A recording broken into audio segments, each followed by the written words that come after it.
Good morning. Dumating na po itong order natin para sa L300 FB natin, yung dip matting. So ang price po niya is 1,457 including shipping na po. So sana maganda itong dumating na quality. So sa L300, wow, okay. So dip matting po. Sa L3 po, napakalaking bagay, and sa lahat ng sasakyan napakalaking bagay po ng dip matting, lalo na sa amin na nasa construction industry. Talagang kahit anong linis po natin sa sasakyan, maya talagang dumudumi siya ng todo dahil pumupunta po ng mga mapuputik, maalikabok at po ng dumi sa construction site na. So ito po nakita ko sa Lazada. Actually matagal po nating hinahanap ito. And then salamat at mayroon na pong gumawa.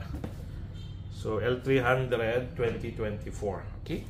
So lagay natin sa sasakyan, tingnan natin. Kaya lang ito ulit po yung parang binanggit ko sa Grandia. Yung shipping po kasi ikukan nila, i-roll yun nila. So nagkukos ng deformation, pero kwan lang naman po ito, temporary lang. Kapag nailagay na po, dahan-dahan po itong susunod sa hugis ng flooring. Okay? So dalhin po natin sa sasakyan at tingnan natin yung itsura niya.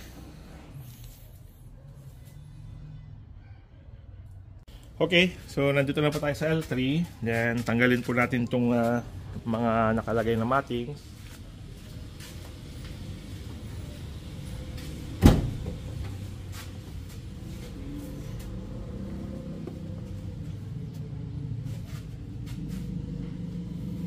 Ito po yung binili natin online para lang magkaroon ng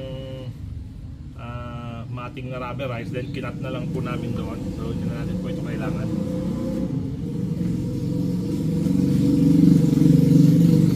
Ito po yung original niya, isang buo.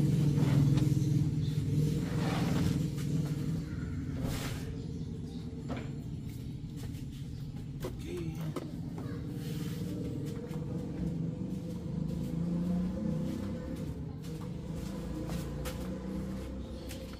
So ito po yung built-in na matting niya. So at least malagaan po natin itong original kasi papatong itong dip matting. Okay, so linis. And then final punas bago po natin ilagay yung dip matting.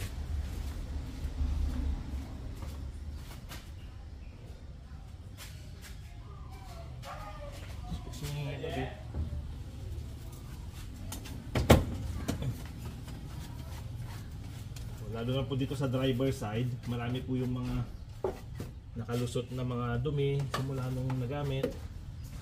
Kasi ang dip matting po, once na ilagay, medyo mahirap siyang tanggal kabit. Hindi ko lang po alam dito sa L3 kung madali. Pero medyo matigas po kasi siya.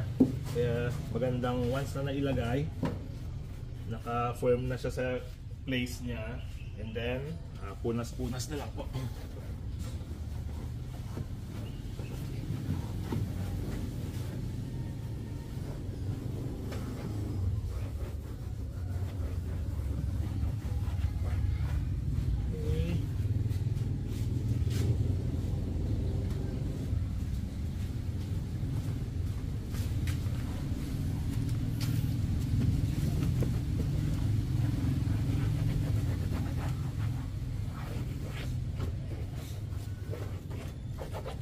Okay.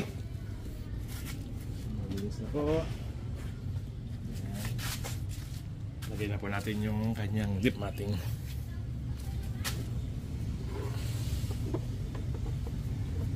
So madali lang naman po. Nandun yung driver side. So kitang-kita kaagad yung mga cuttings niya para sa ilalim ng steering column. Okay.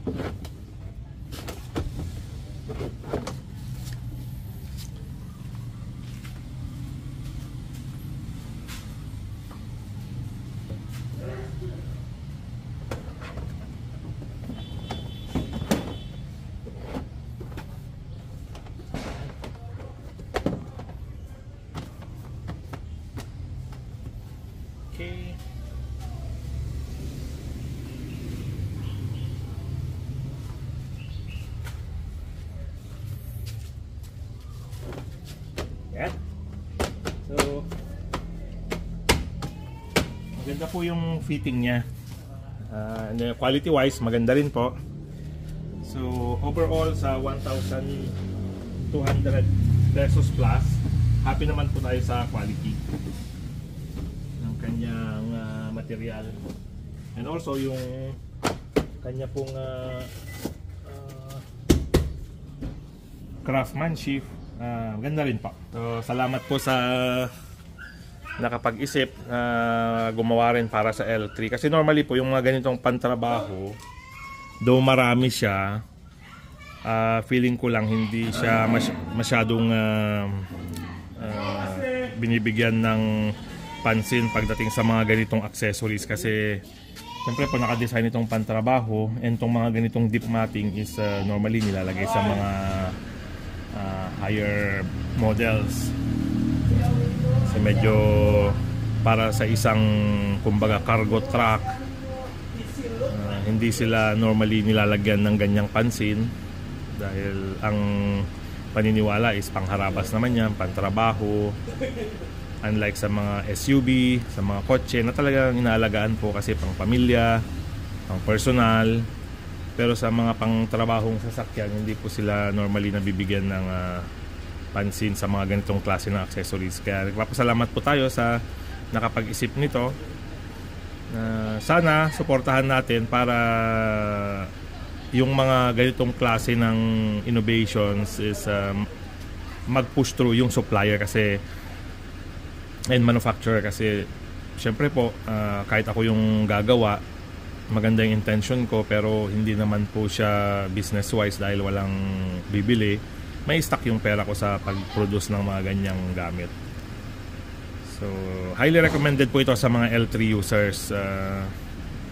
Ang gagawin na lang po natin, kasi ang normal na nasisira kaagad is yung sa ilalim ng heel natin sa silinyador, kasi nandyan po nakababad yung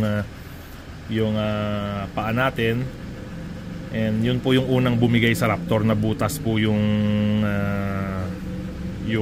heel side niya sa may talampakan. Kaya lang, at least po 5 years naman. So ganun po, sulit naman po ulit kasi nabutas siya after 5 years. Tagal-tagal na panahon na rin po yun sa kanyang araw-araw na pagtatrabaho. Okay? So again, very happy po tayo. Ilalagay ko po sa description yung supplier, saka yung price, saka yung link po niya. Okay? So yun po. Then, pakita ko po sa driver side.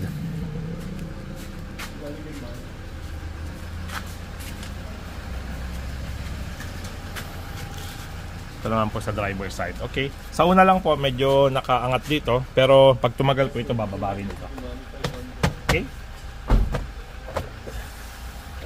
So pag naglalagay po pala tayo ng matting, be careful yung sa silinyador po. I-make sure natin na clear lagi doon, kasi may mga matting na baka mamaya pindutin natin yung apakan natin yung silinyador, biglang mag-stack up kasi hinarangan ng matting, hindi siya makabalik. So safety concern po yon. So make sure po na yung sa silinyador side naka-clear off po siya sa mga